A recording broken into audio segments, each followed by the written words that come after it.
Andretti is our resident New Japan wrestling connoisseur. So we Scary, scary. That's a scary moniker because I mean I'm going to put that on a resume. I'm going to put I'm the Podski resident New Japan guy that and see where that gets me in life. But oh, excuse me here. So I got look, I'm not a historian, dude, but I got a lot of thoughts on this, and I thought it was a really good idea, JC's, to kind of, just put some stuff on paper about why we think New Japan is as good as it is, and why it's worth checking out. Because a lot of people, especially in the Northeast. I mean, when we were growing up, we were exposed to basically just to WWF, or WWE, but obviously you could catch WCW, on Saturdays and whatnot before Nitro took over, but before that, you got a lot of exposure just from the WWF, right? And there's a whole nother world out there, man. There's a lot of promotions. There was stuff going on in Puerto Rico, and the stuff in Mexico has always been really interesting and a lot different. New Japan is probably about as close to what I want pro wrestling to be. Just looking at it as a fan and as like just being objective about kind of what I want it to look like, right? So, wrestling, pro wrestling in Japan is treated more like a sport, right? It's a wrestling show. It's not a TV show. And there's a really important difference there with that. When you're producing a TV show in North America for ratings, there's a lot that goes into that, and sometimes you've got network executives and things like that meddle a little bit, and they want their own belts on certain shows and things like that. And we've seen that recently, things like that, and maybe they even want people to be brought back to a show that shouldn't be brought back, and maybe they'll even give that guy his own show, and that's a topic for another day. But here begins your 60 seconds of punk. Oh my God. Anyway, but I mean, look, it's a wrestling show, is what it is. I mean, they're not driven by TV ratings. They're not driven by TV revenue. So for them, it's a very different thing. And look, man, when New Japan Pro Wrestling is on fire, it really is. It really is the best promotion in the world, and I'll die on that hill, man. But it's so much fun to watch. I mean, they've got an excellent reputation of just being more physical than mainstream North America wrestling. It seems like they've done a really good job too over the years of their developmental. Now look, it's nothing against NXT, nothing like that, or any other developmental out there, whether it's OVW or whatever. But it really seems like New Japan has done a phenomenal job of just grooming those young lions to take over at one point. And you look at the people there now. I don't know if Takagi was a young lion or not, but I know that Okada, Tanahashi, those kind of Naito, those guys were young lions, man. And now they're like the three top guys in the company. So now they've got guys coming up now. They're the young lions that they have right now. And Yota Tsuji just headlined that pay-per-view, from Dominion. Mm-hmm. And that guy was and so was Sonata. Those guys were both young lions. But it was, what's that? I'm glad you brought him up, because I wanted to mention that he was a young lion that I didn't even realize he was, because I was getting my feet wet whenever he was a young lion. But yeah, did they consider Omega as a young lion, or was he in DDT? Because I know he was in North America for a while, the Harley race thing, the WWE camp, and then it didn't go so well. He went back to Canada, and then he ended up over in DDT doing that, but I don't know if he ever actually entered their dojo system or not. I don't know the answer. I don't think Omega was in there. So Omega is like a self-taught guy, right? Isn't that one of his big things? Is he's kind of like taught himself how to do everything? Yeah, kind of. Yeah. Well, his uncle was also, the Sheik, the Golden Sheik. So it's not like he was self-taught, but I think that he mentioned that he taught himself how to do a lot of stuff. Likes to do. I watched a seminar that he did one time, and it was only on YouTube for like 8 hours, but there was like a 7-hour seminar that he did one time, and I watched it. I watched the first 45 minutes of it before it got deleted off YouTube, and like my mind was blown. Like if you're really interested into knowing the inner workings of like how wrestling works and like what they're teaching people in wrestling classes and schools, like just try to find seminars and what these people are talking about. Because like Omega's big deal was like whenever I go in there to warm up and work out, he doesn't want to hear the ring bouncing and clanking. Like he tries to do it as quietly as possible, while other people are just in there banging around and like just feeling it all out. And he was like, my approach is completely different, and it totally made sense why he's like literally one of the best in the world. Sure. Yeah, absolutely. And so what I find interesting about the developmental system that they use, they take a really long approach to it, a long look at it. And like, so you're a young lion for a while, you're carrying the bags, you're working out, you're also kind of at the shows, you come in with the ice bags, maybe you get hip tossed over a railing or something. Um, and then you start to get a little bit more probably on like house shows and things like that. And then you actually go on excursion at some point. So that's when you're sent outside to get another perspective. So that's like an example of that is that's how Los Ingobernables came to Japan, because that was a Mexican wrestling faction. They brought that over. That's where that guy you were just talking about who main evented against Sonata, he just came back. That's how Okada was on TNA or Impact, whichever one it was at the time. And he didn't get used well. So like that's how some of that works too, and that's very different than the developmental systems, whether that be like the indies, which kind of then feed into AEW a little bit and into what do they have going, or with NXT, OVW, before that Deep South, etc., where they do take a little bit of a longer approach, but then they give them horrible names and don't put them in front of crowds. Black trunks, black boots. Yeah. You don't get to show any personality at all. Like I like it though, man. You learn to work in front of a live crowd, and you grow into a personality, which I think is pretty cool. Right, and I think that keeps people from like actually like, yeah, like I remember I saw that guy one time, and look at like this finished, polished product that he is now, and that kind of seems to be the reverse of like what you try to see now in American wrestling, is where you see people like in Effie, like you see that's Effie, that's who he is, that's what you're going to get, and he's not going to deviate from that probably ever in his career. He doesn't need to, but that's a bad example. But somebody like a Nick Wayne, that is a really hot prospect right now, that's gonna be, he's now met the one of his final requirements to become a AEW wrestler. That is like what we see is probably what we're going to get from him for a long time before he ever has to change his character, his style, or anything like that. And that kind of gets exhausting. That's kind of where I'm at with Jungle Boy. Like that's kind of the thing is the focus is on the work in the ring, right? That's Japan for the young lady. The focus is the work, and then the character comes later. Where in the U.S. sometimes you've got a guy who's got a hell of a character that can't work, that gets thrown onto shows. I mean, obviously the Ultimate Warrior is a big example of that, but there's been a lot of those guys that have just been character guys that haven't been able to do much. Somebody like Bray Wyatt. Did I say that? I'm going to anger the. That's another one. That outside. That's certainly another one. And a good example of that, I think, is Zack Ryder. Now he has, or Matt Cardona, I should say, he has the ability to work, but the way he works, if you ever watch any of his matches or anything like that, he has the same moves. Yeah. And then he just has a really good character around it. And he's a very good heel. So I know some people don't like him because of his personality, but as far as what he does in the ring, and being a dick in public, he's very good at that. And he doesn't, and I think it's really smart the way he does things, just because he's doing these things and he's not taking stupid crazy bumps like you see a lot on the indies. He's telling a story. Now it's the same story weekend after weekend after weekend, as far as in-ring stuff, but the way he's evolved his character since he was let go and then started his indie run and stuff like that. Yeah, some of it's gimmicky, but you can't deny the success, and he's not killing himself doing it as far as the moves in the ring. He might be killing himself with his schedule, but so I think that's the other side of it, where that's probably more like what you would have seen in the 80s and 70s, where it's the same thing. He's changing his character up a little bit and he's not killing himself. So that feels like a throwback in a different way. And I think that's where it could possibly work in that way.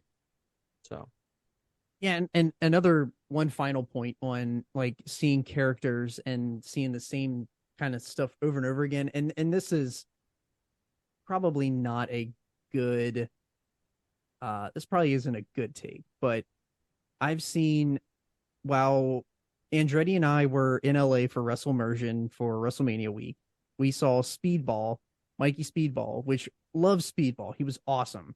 But we saw the same match from him 7 times. He didn't change anything up. He did the same thing. And all seven were good. All 7 were good. I'm not saying they were bad, but he did the same exact layout of a match, 7 straight matches. And that's kind of like, I don't know if you're going to see that out of a young lion or somebody that's just come out of the new Japan development system. So, because they're all about the work. They're not about like the spots, I guess you'd say.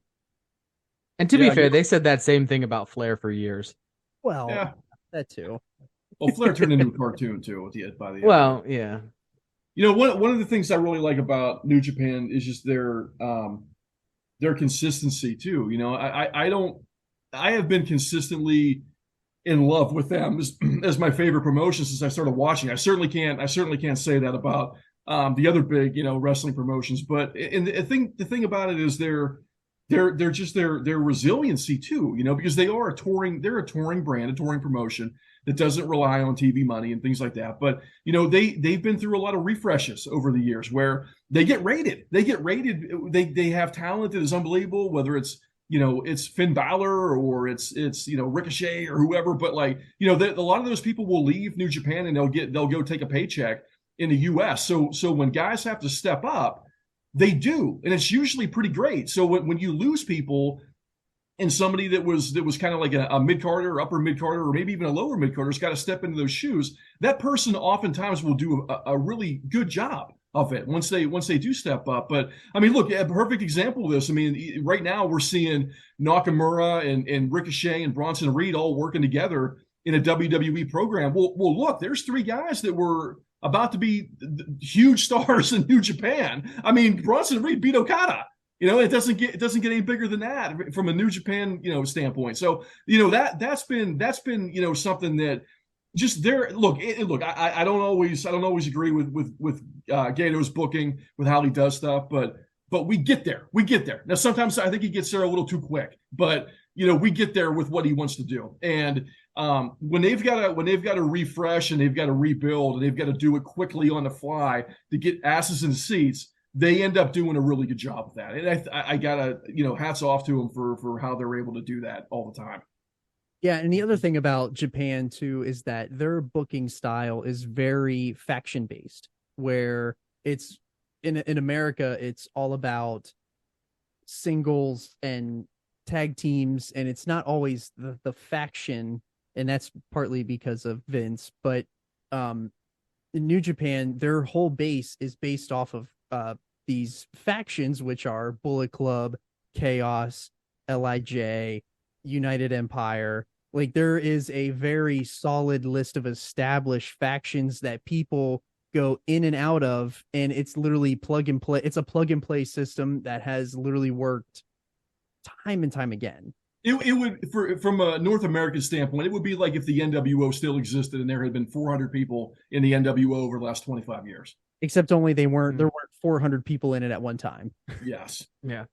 But think about that. What if we would have gotten the 4 Horsemen till today, right? Where that was still a thing, where guys came in and out of there, you know, for 35 years. I mean, there's like some of those factions have been around for a really long time. Yeah. And that is actually really interesting to think about, because a lot of people, when you hear the 4 Horsemen or NWO, like your eyes roll, or like Nation of Domination or Evolution, like, which is basically a modern day 4 Horsemen. But to think about like those established factions that were in America over time, like they're bringing it back now. WWE's bringing it back with LWO, and how that was a absolutely shitty, terrible idea at the time. It was so bad, and what is old is new, and it's going to work out fantastic for them. Right. Judgment. Yeah, with the thing about the factions too, I mean, Bloodline. This is supposed to be it's supposed to be combat based, right? It's supposed to be a real competitive sport, right? So if everybody's hitting each other over the head with chains and steel chairs and all this kind of stuff, like it would seem logical that you wouldn't want to be a lone wolf, right? That you'd want to have friends, whether you're a good guy or a bad guy. You'd want to have to be able to call for backup, right? So from a logic standpoint, it makes a lot of sense how they do things. Because like, look, you don't see Okada out there all the time with Yano doing stuff, right? You don't see him out there all the time doing that, but they're in the same faction, like they're part of the same group. So you've got a guy who's a comedy guy in the same faction with the biggest star they've had since Antonio Inaki. So that's pretty cool that they're able to pull that off. Listen, anytime I see Yano out there, I'm fast forwarding. I love the faction was. I don't even like comedy wrestling, and I think that guy's awesome. What if we got a Colt Cabana Yano match? I'm not going to watch that. You won't even watch the merch sales would be through the roof. I mean, Colt would be sewing shirts. I know a guy who's got receipts of all the bills he's paid for Colt Cabana. So no. Press A to subpoena old. What's her name? What's his mom's name? Oh Christ. Oh, Sweet Charlotte. Oh, because he said it. I've seen the meme 100 times. Yeah. Where it was like, take a bite of a muffin, subpoena Colt's mom, drink a sparkling water, look at Tony and don't apologize. But anyway, so to go back to this New Japan conversation, I was trying to figure out how I would even start watching New Japan. Like, it's easy with AEW and WWE because you can just pick a Monday or a Wednesday or a Friday or a Saturday or a Thursday or whatever, and just you can jump in at that point. But I don't know the schedule of New Japan shows, and I know like you can get the app and then you have to have another app to cast it to a TV because their one app does the one thing and then the casting app does another. At least that is the way last time I tried to watch. And I know that they do a couple big shows a year. I just don't know like how to get into it. And I feel like I can't be the only one who has that sticking point of how do you actually start and like what to expect and how to get on a schedule with it. Well, I think how to jump into it would be to just jump into it and just start with a big show because they're going to start probably new angles after that show. So you're probably going to get a couple blow-offs at a big show like a Dominion or Wrestle Kingdom or whatever, right? And then right after that, they're going to start doing a lot of new stuff. So you can get the schedule. I don't know anything about an app. As far as I know, there's no app, but they've got a website. It's New Japan. It's NJPWworld.com. So NJPWworld.com. It's not always the easiest thing in the world to navigate, man. It's about $7.50 a month. I believe it's very worth it. And you can just go on there, and if you scroll down to the bottom, at least on the mobile version of the website, you can click on schedule, and that'll show you kind of what's coming up. And they tour, so they'll do shows all around Japan. Maybe they'll do like 2 shows a week, or maybe sometimes when they got like a tournament or something like that, they'll do 100 shows a week, stuff like that. But I think that it's probably good to just jump in and, ask questions if you got who's this guy, who's that guy. But I think you'll probably figure it out pretty quick, kind of where people's allegiances are and stuff like that, and just kind of pick it up because, they do a lot of good long-term stuff. They do some good short-term stuff too. And I think it's just good just to jump into it. Now the biggest complaint I have, outside of the app, outside of them not having an app that is functional, the biggest complaint I have is that not every show is on NJPW World. So sometimes they're going to have like pay-per-views. That show in Long Beach that I went to was on the website, but it was a pay-per-view too. So even if you had a New Japan subscription to New Japan World, you still had to pay extra money to get that show. But where that comes from is basically situations where they'll do like a joint show, right? Where they've got a lot of AEW talent on the show, or the show they just did with Noah, Pro Wrestling Noah and All Japan. They kind of have to spread the money around a little bit, when they do a joint show. So you got to pay for those. But outside of that, it's been pretty good to cast it from my phone onto TVs for the most part. Now, I think probably an easier way to do that would maybe use a laptop to cast it Mm. from a laptop onto your TV. That way, you don't have your phone tied up and you want to check email or something like that while you're watching the show. It won't like sometimes it'll break the feed. Like if you leave the page, it'll break the feed. Yeah. Then that's a pain in the ass, obviously. But other than that, I mean, look, they've gotten way better about offering English commentary, but they don't always offer it. They don't always do it. But if you go back and watch, I went back and watched the first Wrestle Kingdom about 2 weeks ago, and it was it was broken up into 100 different pieces on the website. Man, I had to go and click on each one after every match. I had to go click another link and stream it, but there's no English commentary. And look, I know sometimes that pulls people out of the environment, to not be able to hear the commentary. I know, people say that about CMLL and AAA and all that stuff too, but it doesn't. I don't have an issue with it. I'm good with listening to Japanese commentary, but I think on that point, Kevin Kelly in New Japan is the best commentator in the world. Now he's on Collision. I love him on Collision, but I think he's perfect in New Japan for the way that they present wrestling. Yeah, and if you want to watch the New Japan, their crown jewel, if you're an American wrestling fan, their WrestleMania event is Wrestle Kingdom, and that's usually around the first of the year. And then they have the New Year's Dash, which is usually right after Wrestle Kingdom. The other big shows that they do, and they have two really big tournaments that they do every year. They do the Best of the Super Juniors, which are all of your cruiserweight style wrestlers, and then they do the G1. And the G1 is the really big tournament that happens every summer. It's actually coming up really, really soon if it hasn't started already. We're a couple weeks out. I didn't think it's in July. It's in July, I think. That's what I thought. And that's where you get, block groups and they all wrestle, and then they have the really big showdown. I can't remember what the G1 climax. I don't know. Is that the actual G1 climax? Is that what that show is called, where they crown the G1 winner, or is that? I can't remember off the top of my head. I can't even remember.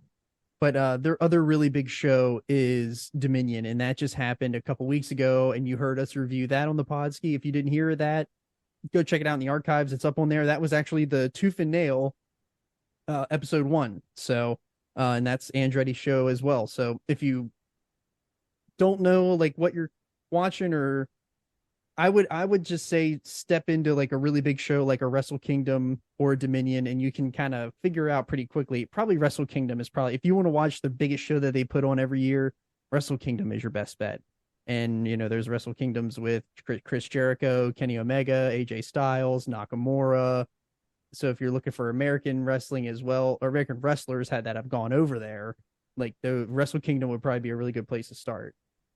Yeah, and that's right around New Year's. Wrestle Kingdom is right around New Year's. So then they'll have, they'll do the dash the next day, like you said, and Wrestling Dantaku will come up, after that. Then they'll do that, they'll do the Super Juniors and Dominion and G1, and then they'll lead into the the rest of the stuff after that. But those tournaments are really great and they're really special, and they're great places to book different things because they give a lot of credibility to the winners right away. I mean, you win an actual tournament, right? You win a tournament of a bunch of people, and now you look like you got credibility. But the thing about that too is the winner of the G1, they get a briefcase with a contract to face for the championship at Wrestle Kingdom. So yes. That is another thing. It's not a Money in the Bank style. They don't like just cash it in whenever and they run down to the ring. Like it is an actual like award that they win where they are crowned the champion of the G1 tournament and they get a trophy. It's a big presentation, and then you carry around that briefcase with that Wrestle Kingdom contract in it. You carry that the whole way to Wrestle Kingdom. So that's another thing too.